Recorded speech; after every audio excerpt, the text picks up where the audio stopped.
तुलसी विवाह की कथा। देवउठनी एकादशी के दिन भगवान विष्णु पूरे 4 महीने सोने के बाद जागते हैं। भगवान विष्णु को तुलसी बेहद प्रिय है। बिना तुलसी के भगवान विष्णु की पूजा कभी पूरी नहीं होती है। कहते हैं कि तुलसी दल अर्पित करने से ही श्री हरि को प्रसन्न किया जा सकता है। जो लोग देवउठनी 11 के दिन तुलसी का विवाह संपन्न कराते हैं, उनको सभी प्रकार के सुखों की प्राप्ति होती है। कहते हैं इस दिन तुलसी विवाह की कहानी अवश्य ही सुननी चाहिए। आइए सुनते हैं तुलसी विवाह की कथा। पौराणिक मान्यता के अनुसार राक्षस कुल में एक कन्या का जन्म हुआ जिसका नाम वृंदा था। वो बचपन से ही भगवान विष्णु की भक्ति और साधना में डूबी रहती थी। जब वृंदा विवाह योग्य हुई तो उसके माता पिता ने उसका विवाह समुद्र मंथन से पैदा हुए जलंधर नाम के राक्षस से कर दिया। वृंदा भगवान विष्णु की भक्त के साथ एक पतिव्रता स्त्री थी, जिसके कारण उनका पति जलंधर समय के साथ और भी शक्तिशाली हो गया। सभी देवी देवता जलंधर के कहर से डरने लगे। जलंधर जब भी युद्ध पर जाता, वृंदा पूजा अनुष्ठान करने बैठ जाती। वृंदा की विष्णु की भक्ति और साधना के कारण जलंधर को कोई भी युद्ध में हरा नहीं पाता था। एक बार जलंधर ने देवताओं पर चढ़ाई कर दी, जिसके बाद सारे देवता जलंधर को परास्त करने में असमर्थ हो रहे थे। तब हताश होकर सभी देवता भगवान विष्णु की शरण में गए और जलंधर के आतंक को खत्म करने के उपाय पर विचार करने लगे।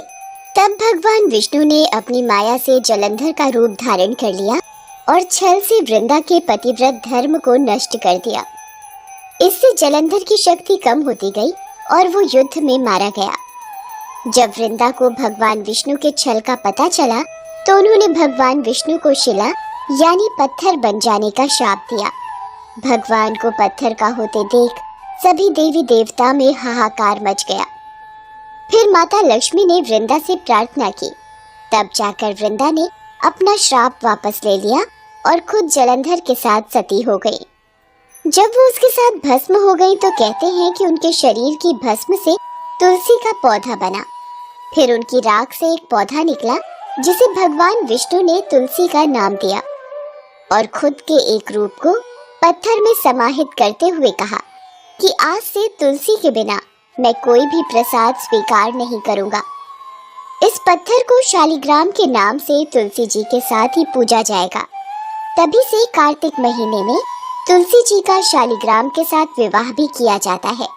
आइए जानते हैं तुलसी विवाह की पूजा विधि। तुलसी विवाह के दिन तुलसी के पौधे की शालिग्राम से सनातन धर्म के अनुसार विवाह कराया जाता है। शालिग्राम को भगवान विष्णु का स्वरूप माना जाता है। तुलसी विवाह को लोग उसी प्रकार कराते हैं जैसे आम लोगों के विवाह होते हैं।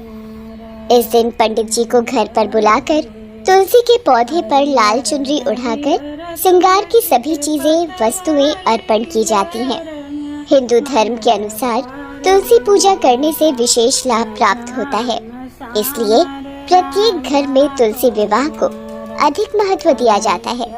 तुलसी विवाह के दिन कन्यादान भी किया जाता है, क्योंकि कन्यादान को सबसे बड़ा दान माना गया है।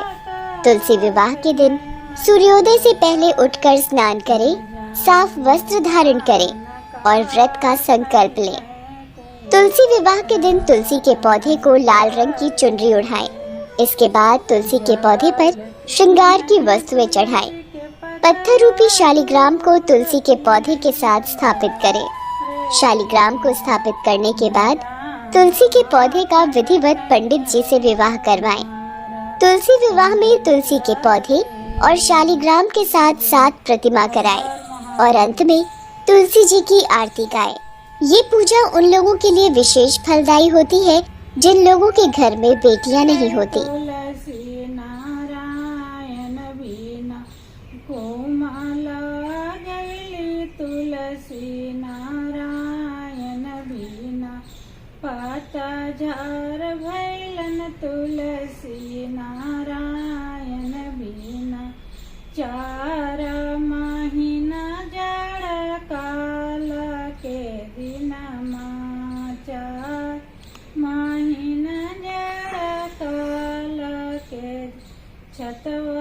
गिरज महीन गरमी केरा दिनमा 4 महीना गरमी केरा दिन बेनिया के रे डोलाई है नारायण मोर झागेलन तुलसी नारायण वीना। ये बोला गई हो हाँ? तू तो नहीं गाती। तुलसी लगैनो एक पेड़ ओढ़ा जय दिन से आए सखिया जलवा पट नो से ही दिन से गंगा लखीन घरवा रे माई से ही दिन से गंगा लखीन घरवा गे माँ जय दिन से आए सखिया तुलसी के भोग लगैना जय दिन से आए बहना तुलसी।